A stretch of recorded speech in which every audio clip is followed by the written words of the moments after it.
La intervención de Estados Unidos, Andreina y televidentes, en Venezuela comenzó en agosto del año pasado. Recordemos que ahí fue cuando se apostaron tropas navales en el Caribe, justo frente a las costas venezolanas. Luego vino la declaratoria del Cartel de los Soles como organización narcoterrorista y la recompensa más alta que se haya impuesto jamás por parte del Departamento de Estado contra un criminal, esta vez contra Nicolás Maduro. Muy bien, este es el recuento, esta es la cronología de cómo comenzó esta escalada bélica que terminó esta madrugada, al menos de momento, con el bombardeo a Caracas y la captura de Nicolás Maduro. En octubre de 2023 se firmó en Barbados un acuerdo entre el gobierno y la oposición venezolana, mediado por Noruega y facilitado por Estados Unidos. Contemplaba garantías para las elecciones presidenciales de 2024, entre ellas el respeto a los derechos políticos de la oposición y el acceso a observadores internacionales. A cambio, un alivio de sanciones de Estados Unidos a Venezuela.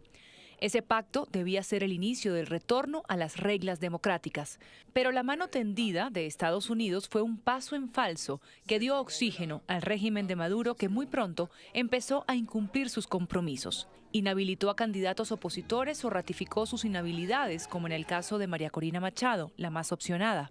Revocó la invitación a la Unión Europea para observar las elecciones e impuso incontables trabas a los comicios. La Unión Europea, en su posición histórica colonialista, ratificó las sanciones coercitivas, unilaterales y genocidas dictadas al digno pueblo de Venezuela. Pero no logró impedir que el 28 de julio de 2024 la voluntad popular se expresara en las urnas y en la madrugada del día siguiente se materializó el fraude. Nicolás Maduro Moro, del Gran Polo Patriótico, obtuvo 5.150.092 votos, con un 51.20%. Así, sin más, en un único boletín, el Consejo Electoral reportó el presunto triunfo, pero en una movida magistral, la oposición en cabeza de María Corina Machado logró obtener copias del 90% de las actas de escrutinio y en los días posteriores las publicaron para mostrarle al mundo las pruebas de la derrota de Nicolás Maduro ante su rival opositor, Edmundo González. Y toda esta información coincide. ¿Saben en qué? En que Edmundo González Urrutia obtuvo el 70% de los votos de esta elección. De todas formas, el CNE le entregó las credenciales de ganador a Maduro para un tercer periodo, sin mostrar las actas de escrutinio como lo exige la ley. Lo que ya era autoritarismo se convirtió, con todas sus letras, en una dictadura. Soy Nicolás Maduro Moro, presidente reelecto de la República Bolivariana de Venezuela. La cuestionada reelección desencadenó protestas que dejaron en una semana 28 muertos, cerca de 200 heridos y unos 2.400 detenidos. Era apenas el inicio de una represión brutal que llevó a Estados Unidos a reimponer sanciones y crear otras nuevas, que recayeron en una veintena de funcionarios de las fuerzas encargadas de reprimir a los manifestantes. Si no fuera tan serio el tema de las agresiones a través de las llamadas sanciones, yo diría que es risible y ridículo lo que han hecho.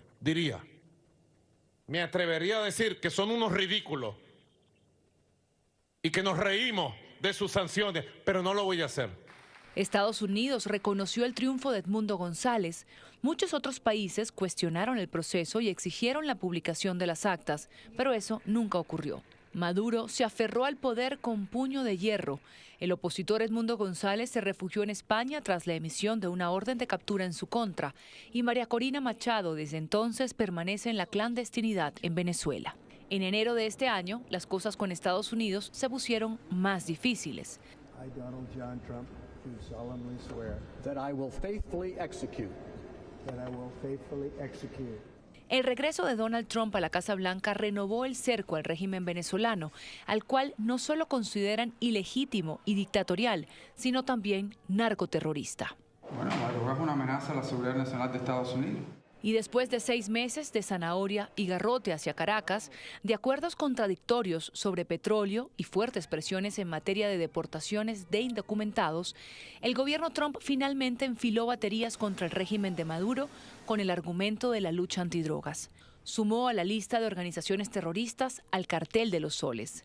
El Cartel de los Soles es una de las organizaciones criminales más amplias que existe en el hemisferio, que desafortunadamente no se le ha prestado suficiente atención. Es un cartel que hoy en día está encauzado en las Cortes Federales de Estados Unidos. No es un gobierno, el régimen de Maduro no es un gobierno, es una organización criminal. Y redobló la apuesta para poder capturarlos. Hoy el Departamento de Justicia y el Departamento de Estado anuncian una recompensa histórica de $50 millones por información que conduzca al arresto de Nicolás Maduro. Maduro utiliza organizaciones terroristas extranjeras como la TDA, el Cartel de Sinaloa y el Cartel de los Soles para introducir drogas letales y violencia en nuestro país. La recompensa más alta por criminal alguno, 7 veces más que lo que ofrecían por Pablo Escobar y el doble de lo que ofrecían por Osama Bin Laden.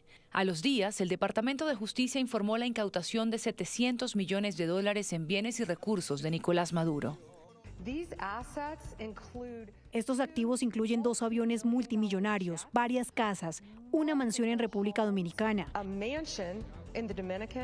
varias casas multimillonarias en Florida, una granja de caballos, autos, 9 vehículos, miles de millones de dólares en joyas y efectivo. Y después vino la operación militar.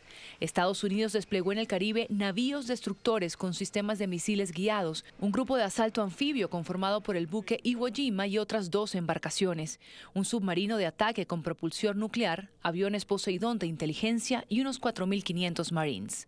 El régimen activó sus fuerzas armadas y sus bases populares. Con más de 4.500.000 milicianos, Amelia, de todo el territorio nacional. Milicias preparadas, activadas y armadas. Llamó al pueblo a enlistarse, militarizó gran parte de la frontera con Colombia y buscó respaldos regionales.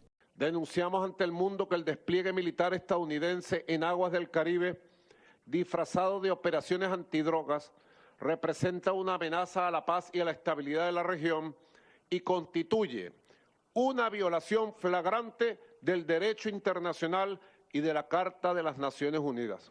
Pero la región no estaba toda de su lado. Ecuador, Paraguay, Guyana, Trinidad y Argentina expresaron su respaldo a la operación estadounidense contra el narcotráfico.